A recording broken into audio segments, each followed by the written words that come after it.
Hare Nama Hare Nama eva kevalam Kalo nasteva nasteva nasteva gatiranyata.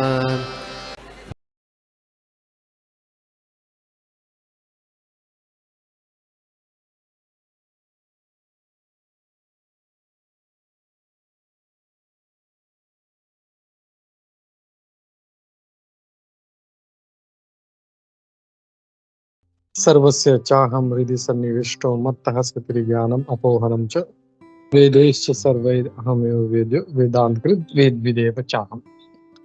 हरे कृष्ण। तो हम लोग देख रहे हैं नारद भक्ति सूत्र का सूत्र number 40, I think it is 49। Okay 49 है और हम लोगों ने पढ़ा था इसको, हम लोग आगे कंटिन्यू करते हैं। तो यहाँ पे नारद मुनि महाराज कह रहे हैं तात्पर्य में, when a devotee reaches the stage Narada describes here, तो नारद मुनि ने एक स्तर का वर्णन किया था। नारद मुनि ये कह रहे हैं कि भगवान के प्रति हम लोगों को अटूट और अमिश्रित प्रेम जो है हमको उत्पन्न करना है। तो वो जो स्टेज है उसके बारे में बात करने की, जब कोई भक्त उस स्तर तक पहुंचता है, His devotional service flows uninterruptedly, और उसका फिर ऐसा जब होता है तो उसका भक्ति जो है इसमें फिर टूटता नहीं। ऐसा नहीं कि थोड़ा दिन किया फिर नहीं किया, ऐसा नहीं। भगवान के प्रति भक्ति जो है अपना कंटिन्यूस होना चाहिए, अनइंटरप्टेड। जैसे वो श्लोक है भागवतम का, अहेतु की अप्रतिहता, यानी कुछ हेतु नहीं होना चाहिए, और अप्रतिहता यानी उसमें कोई ब्रेक नहीं होना चाहिए हमारी भक्ति में। तो जब उस स्तर पे पहुंचना है तो हमारा भक्ति अनइंटरप्टेड रहती है। क्वीन कुंती, यहाँ पे जो कुंती महारानी है, वो ये चाहती है कि मैं भी उस स्तर तक पहुंचूं, और वो कहती है, हे भगवान मधु, जिस प्रकार गंगा समुद्र की तरफ बहती है बिना किसी रुकावट के, उसी प्रकार मेरा भी जो आकर्षण है आपके प्रति बिना किसी डाइवर्जन के वो आपके प्रति होता रहे। ये श्रीमद् भागवतम के पहले स्कंद के 8वें अध्याय का श्लोक नंबर 42 है। फिर आगे श्री प्रभुपाद जी कह रहे हैं, श्री प्रभुपाद डिस्क्राइब्स नारद मुनि's own flow of devotional service। तो नारद मुनि जी का जो भक्ति का जो फ्लो है उसके बारे में श्री प्रभुपाद जी कह रहे हैं कि कैसे होना चाहिए, हमारा भक्ति कैसे होना चाहिए। जैसे कुंती महारानी कह रही, जिस प्रकार जो भी नदियां हैं, गंगा है, बिना किसी रुकावट के, बिना किसी हिंड्रेंस के जिस तरह समुद्र की तरफ बढ़ती है, वैसा हमारा भी जो है आकर्षण भगवान के प्रति होना चाहिए बिना किसी हिंड्रेंस। फिर आगे कहते हैं, such a flow of devotional service can not stop. और ऐसा जो भक्ति का फ्लो है वो कभी रुक नहीं सकता, उल्टा और बढ़ते ही जाता है। और ये भक्ति का जो फ्लो है वो इतना शक्तिशाली है कि देखने वाला जो है वो भी जो है इस त्रिगुणों से जो है मुक्त हो जाता है। जो कनिष्ठ भक्त है वो हमेशा कंप्लेंट करते हैं कि मुझे कुछ करने में उत्साह नहीं है, मेरा जप करने का मन नहीं करता है, मेरा सुबह उठने का मन नहीं करता है, मेरा कुछ भक्तों का संग करने का मन नहीं करता है। तो जो कनिष्ठ भक्त हैं वो इस प्रकार का कंप्लेंट करते हैं। They are sometimes eager to chant and hear of Krishna, but at the other times they are troubled of thoughts of sense pleasure। तो कभी कभी उनका मन जप करने का या भगवान के बारे में सुनने का होता है, लेकिन दूसरे समय में वो हमेशा कैसे मैं इंद्रिय तृप्ति करूं, कैसे इंद्रिय भोग करूं, इसके बारे में उनका विचार चलते रहता है। और कृष्ण भावनामृत, कृष्ण कॉन्शियसनेस के प्रति उनका कोई टेस्ट नहीं होता। तो ये जो अप्स एंड डाउन्स हैं, ये जो शुरुआत के जो भक्त हैं, जो कनिष्ठ भक्त हैं, उनमें ये नॉर्मल है, मतलब कोई अनयूजुअल बात नहीं है।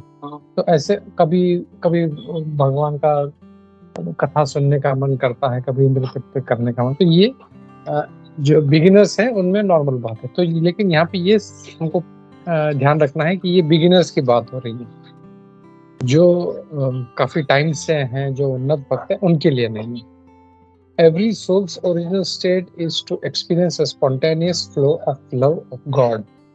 But this love has been covered by countless millions of years of conditioning. तो प्रत्येक जीव जो है उसमें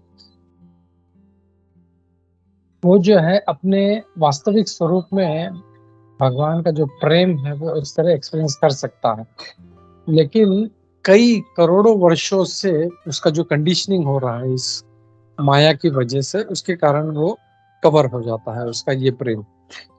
this conditioning is not easy to overcome, और ये इतना आसान नहीं है इसको पार करना. इसके लिए हम लोग देखते हैं कभी कभी कुछ भक्त हैं बहुत स्ट्रगल करते हैं भक्ति में, जप करने के लिए स्ट्रगल करते हैं, भक्तों का संग करने के लिए स्ट्रगल करते हैं, सुबह उठने के लिए स्ट्रगल करते हैं. भक्ति का जो सब कार्य है उनके लिए बहुत स्ट्रगल करना पड़ता है. क्यों? क्योंकि उनका कंडीशनिंग ऐसा हो चुका है कई करोड़ों वर्षों से, इसके कारण वो इतना आसान नहीं रह जाता उनके लिए. In the earlier stages of भक्ति के शुरुआत के स्तर में इसीलिए जो डिटर्मिनेशन है, यानी जो एक निश्चय है, ये बहुत ज्यादा इम्पोर्टेंट हो जाता है. और at the same time we may be inspired by the reality of spontaneous love as described by Narada and exhibited by devotees who serve the Lord in prayer. और उसी वक्त हमको मतलब एक चीज तो है कि जो इस कनिष्ठ स्तर पे हैं उनको डेडिकेशन यानी डिटर्मिनेशन बहुत बना के रखना है. जैसे मुझे सुबह अगर जल्दी उठना है जब करने के लिए तो मुझे जल्दी उठना है, मुझे 16 माला करना है तो मुझे 16 काम. तो ये जो निश्चय है this is very very important. अगर वो निश्चय नहीं होगा तो उस भक्त को आगे बढ़ने में बहुत दिक्कत होगा. तो इसके लिए इनिशियल स्टेजेस में डिटर्मिनेशन या जो उसका जो निश्चय है वो बहुत बहुत ही इम्पोर्टेंट हो जाता है. तो उसको वो रखना बहुत ज़रूरी है. और तभी वो जब निश्चय के साथ नहीं मुझे सुबह उठना ही है, मुझे 16 माला करना ही है, मुझे भक्तों का संग करना ही है, मुझे भागवतम सुनना ही है, तब वो कर पाए. और उसी समय उसको ये भी याद रखना है कि जो स्पॉन्टेनियस लव जो भगवान के प्रति है, जो यहाँ पे नारद मुनि जी की बात कर रहे हैं, उसका भी उसको ज्ञान होना चाहिए और उसको ये एक इच्छा होनी चाहिए कि मैं कभी आगे जाके ऐसा भगवान की सेवा कर सकूं, या दूसरे जो भक्त हैं जो ऐसा प्रेम दिखाते हैं मैं उनकी तरह रह सकूं. तो ये एक इंस्पिरेशन भी होना चाहिए कि मुझे वैसे बनना है. जैसे कोई जब कोई छोटा व्यक्ति होता है तो वो सोचता है अरे यार ये पर्सनैलिटी कितना अच्छा है. जैसे कुछ लोग हैं बॉलीवुड स्टार से बहुत आकर्षित हो जाते हैं, बहुत प्रभावित हो जाते हैं, अरे यार ये हीरो कैसा अच्छा दिखता है, कैसे चलता है, क्या स्टाइल है, कैसे फाइटिंग करता है, मुझे भी इसकी तरह करना चाहिए. तो वो एक इंस्पिरेशन जो है हम लोग यहाँ पे इन अच्छे अच्छे भक्तों से, हमारे जो शास्त्रों के जो हीरोज है, जो रियल लाइफ जो हीरोज हैं, जैसे तुकाराम महाराज हैं, जनाबाई है, इतने भक्ति विनोद ठाकुर जी महाराज, श्रील प्रभुपाद है, ये असली हीरो. इनको देख के हमको इंस्पिरेशन होनी चाहिए. अरे वाह कितना इन लोगों ने भगवान का सेवा किया है. अर्जुन जी हैं, कितना उन्होंने सेवा किया है. कुंती महारानी है, कितना उन्होंने सेवा किया. तो मुझे भी उनकी तरह बनना है. तो ये एक हमेशा इंस्पिरेशन हम लोग को हमेशा रखना है.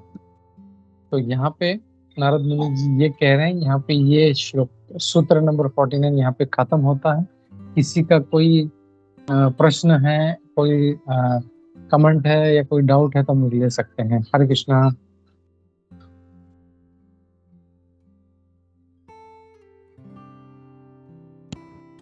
हरे कृष्ण प्रभु.